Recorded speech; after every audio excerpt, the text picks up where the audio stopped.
안녕하십니까? 영리학자 정현우입니다. 강의를 시작하기 전에 여러분에게 우선 광고 안내 말씀 하나 드리겠습니다.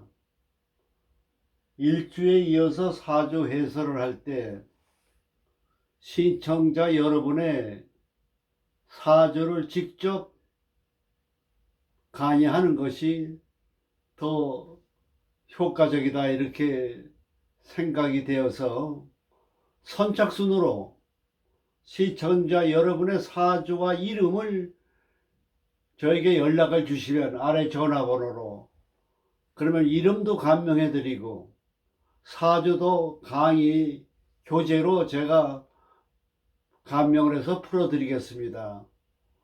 그래서 희망하시는 분들께서는 성함과 성별 생년월일시를 저에게 이 아래 전화번호로 연락을 주시면은 사주를 직접 제가 강의하면서 풀어드리겠습니다. 많은 협조 부탁드립니다. 오늘은 임신 일주에 대해서 말씀을 드리겠습니다. 임수는 오행상 수에 들어가지만 양에 속하는 물입니다. 큰 물이라고 할 수 있는 바닷물에 해당이 됩니다. 해수라 그럽니다. 임수는. 윤화수라고 합니다. 음기 중에 기운이 임수로서의 음기가 강한 기운을 가지고 있습니다. 그래서 이 임수는 기운학적으로 좀 현무라고 하는 비밀스럽고 음흉하고 감추려고 하는 그런 기운을 가지고 있다고 봅니다. 자기의 속마음을 잘 드러내지 않는 다소 좀 음흉하다고 할까요? 속된 말로 그게 임수의 특징이라고 할 수가 있습니다. 임수가 정화를 만나면 정인목이 됩니다. 그래서 음란지합이라 그러죠. 유정지합이라 그럽니다. 그래서 이 임수의 일간에 태어난 사람은 좀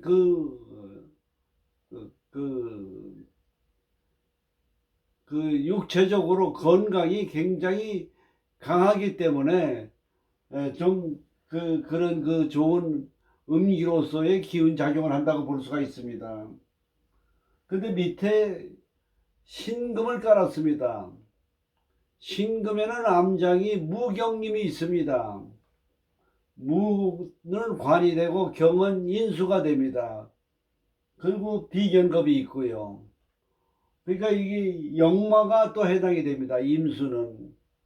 역마라고 하는 건 아시겠지만은 좀 성질이 변화를 좋아하는 겁니다. 실정을 잘 느끼고. 그래서 개혁의 성향을 가지고 있다. 이렇게 분석이 되는 겁니다. 그리고 금생수라고 하는 인수를 가지고 있기 때문에 자존심이 강하고 자기 주장이 강하다 이렇게 볼 수가 있습니다. 그래서 일반적으로 임신의 날에 태어난 사람은 교육가, 학자, 정치가, 지도자, 혹은 성직자 이런 경우가 많이 있습니다. 임신 일주에 태어나시면은. 사주는 병호, 신묘, 임신, 갑진 사주를 풀어서 공부를 해보겠습니다. 우선 사주를 볼 때는 신강인수냐 신약이냐 신왕사주인가 이걸 우선 볼 필요가 있습니다. 이 사주는 임수날에 태어났는데 위에서는 금생수 받고 있고 수생목 되고 수국화가 있습니다.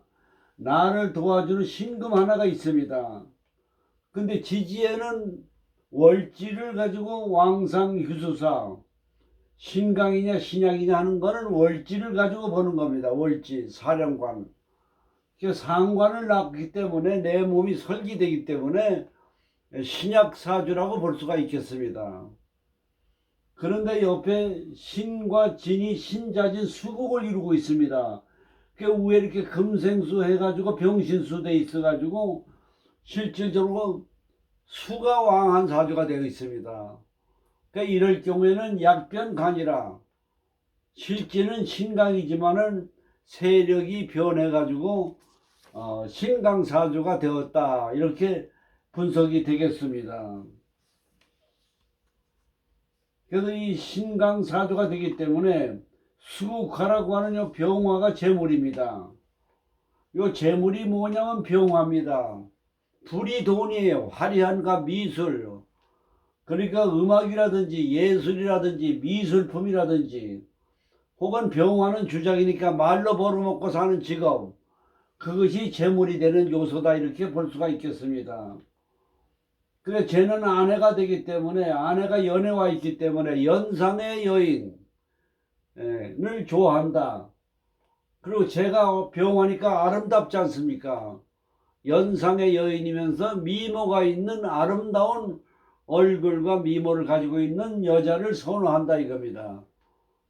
자기가 선호하니까 아름다운 여성과 아내와 결혼해서 산다 이렇게 볼 수가 있습니다. 근데 요 식신이 오래 있는데 신강사주이기 때문에 인묘진 목이 되고 재물운이 좋은 사주다 이렇게 볼 수가 있어요. 근데 요 인수가 편인이 있기 때문에 또 화라고 하는 거는 뭐냐, 병화는 태양과 같은 그런 존재가 되기 때문에 여러 가지로 지도자로서 성공할 수 있는 그런 요소도 있다고 볼 수가 있겠습니다. 그 식신상관이 뭐냐, 도화살로 되어 있습니다. 도화라고 하는 것이 제예요. 그러니까 서비스, 유흥업소, 관광업소 뭐 이런 쪽에도 요식업 같은 거 이런 것도 적합한 재물을 돈이 벌 수 있는 그런 요소다 이렇게 볼 수가 있겠습니다. 근데 이게 병신수가 되어 있습니다. 그래서 이 병화라고 하는 죄가 묶여 있어요.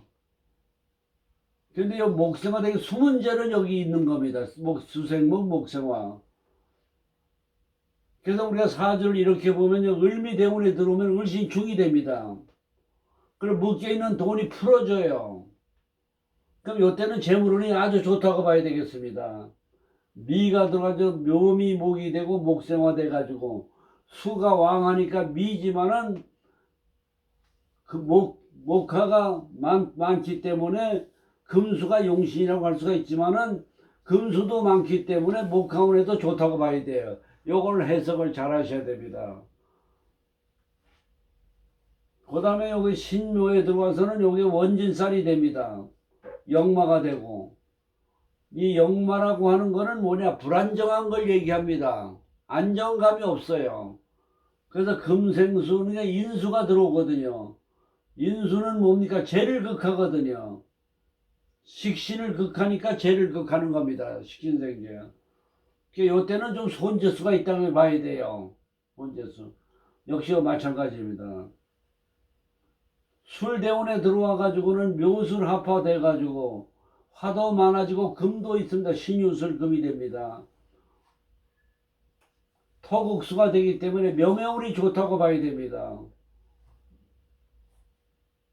그래서 오늘은 병호, 신묘, 임신, 갑진에 대한 그 다음에 여기 식신이 백호가 됩니다. 그래서 재물운이 굉장히 좋은 사주다 이렇게 볼 수가 있겠습니다. 그래서 오늘은 임신 일주에 대해서 같이 여러분과 함께 공부해 봤습니다. 감사합니다.